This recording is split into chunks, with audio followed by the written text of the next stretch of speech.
Should counselors give advice?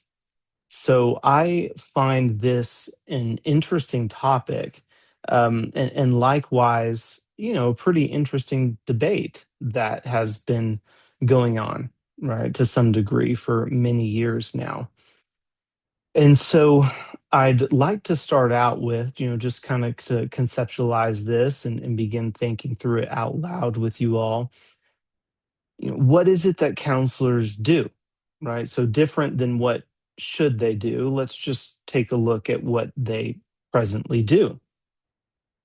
So to my knowledge, counselors get trained pretty well in um, listening. Okay. So what do they do then at the outset? Well, at the outset, they tend to listen quite a bit and likewise ask questions. Now, some of those questions very likely guided questions towards a specific end, but they really try to get to know their client. Um, and probably, depending on the counselor, but most of them are analyzing during that time, right? Attempting to find missing pieces or pieces that are in the wrong spot, pieces that are in the wrong order, something along those lines. And they're analyzing their client through listening to them and what they have to say, and also through observation, right? Observation of their gestures and their mannerisms, and are they anxious and reserved and shy, right? Or are they forward and direct and confident? Are they angry, right? Are they bitter? Where do the problems really lie, right? Are the problems primarily personal? Are they more relational, right? Are they mental? Are they emotional? Are they spiritual, right? On and on the list goes. That the counselor is going to start out by being a good listening ear, and in that process, observing and analyzing the client, right? Ultimately, to what? To make some sort of interpretation, which ends up being called in the field of mental health a diagnosis. And due to that process, and then due to some counselors, and maybe a decent amount of them, not going well beyond that process, um, then the term glorified or professional listeners has entered into our. Are we really paying somebody? Excuse me. Are we really paying somebody 150 an hour or whatever the going rate is to listen to us, to be a professional listener? Well, I happen to have, friends and, any number of people that can sit there and listen to me. By the way, pretty much for free, right? Maybe I take them to lunch, but that's about it. And so I start to think, real quick, well, a counselor, especially a Christian counselor or a professional counselor, well, I mean, they got to be more than that, right? Now, not knocking on listening because it's an incredibly essential part of the process, no doubt, right? You must observe and take in the information before you're going to be ultimately able to fulfill your role as a counselor, right? You grow the space and the relationship with security, but to what end? For what purpose? Well, so you can be a counselor, of course, right? Which means to counsel someone, right? To offer them counsel. Well, so then now we have to ask the question, well, then what is that? I've been asking people this question for a really long time. Um, and I've gotten a lot of interesting answers. And those answers tend to be, right, like if we were creating a bubble of all the words of all the answers that people give, And the ones that are given most often are the biggest words in the center of the bubble. Well, those tend to be a word like advocate and a word like guide and a word like helper. Um, and those are all great words. I think there's solid value in each of those. And so, if that's true, then a counselor is going to listen and observe and analyze and then offer an interpretation and then advocate for something. Well, for what then? We might ask. And then guide. They're going to guide, right? Another good synonym for the word counselor. I'm here to be your guide. Well, towards what goal, right? To what aim are we guiding them in, right? How are we guiding them? In what way are we advocating for our clients? Likewise, helper, great synonym as well. Like I'm here, right? So as a counselor, I'm here to offer you help. Well, great. What kind of help then? I ask. The other term would be healer. So I am going to help by the grace of God, Him working through me.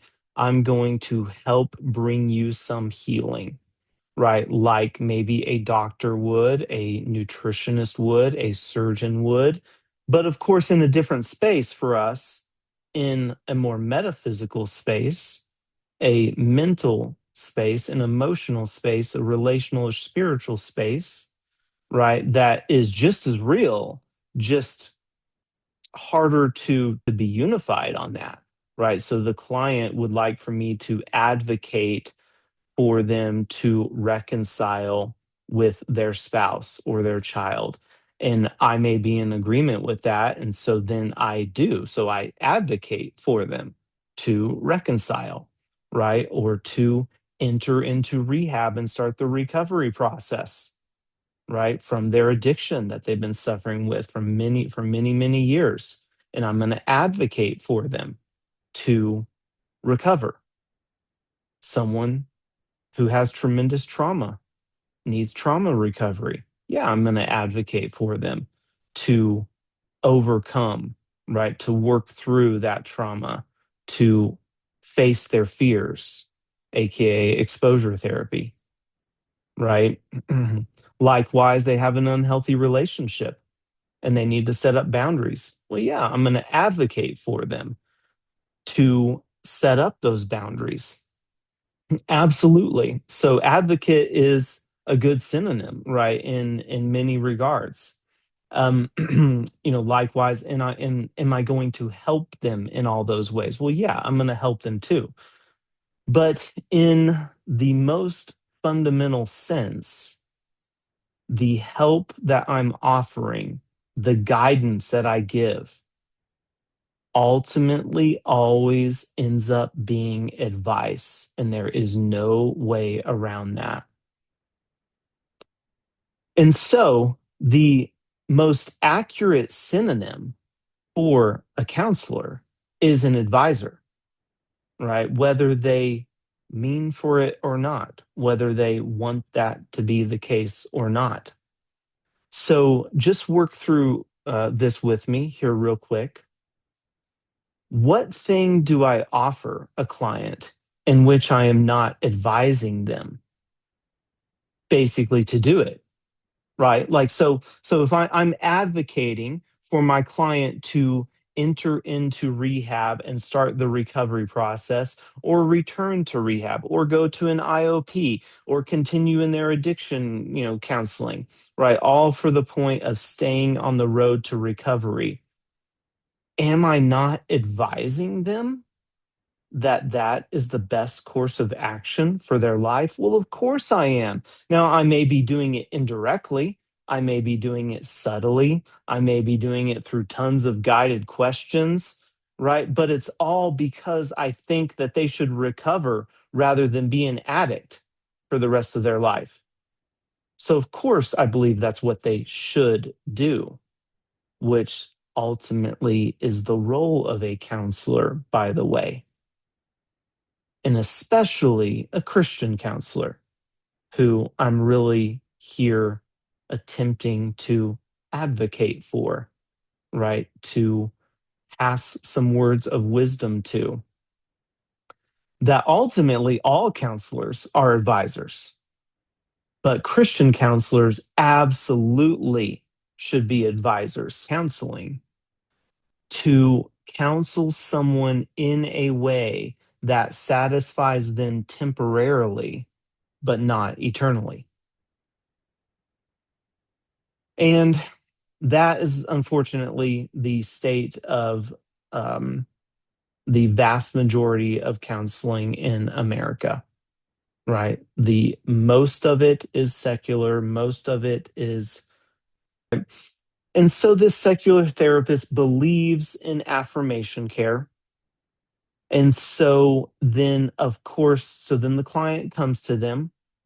And what does the therapist do? Well, they affirm them, of course, right? So validation, empathy, and then even a step beyond that, affirmation. You know what you're really doing, what you're trying to do, what you need to do is actually good and right. It's, I just want to affirm you in this decision that you are making.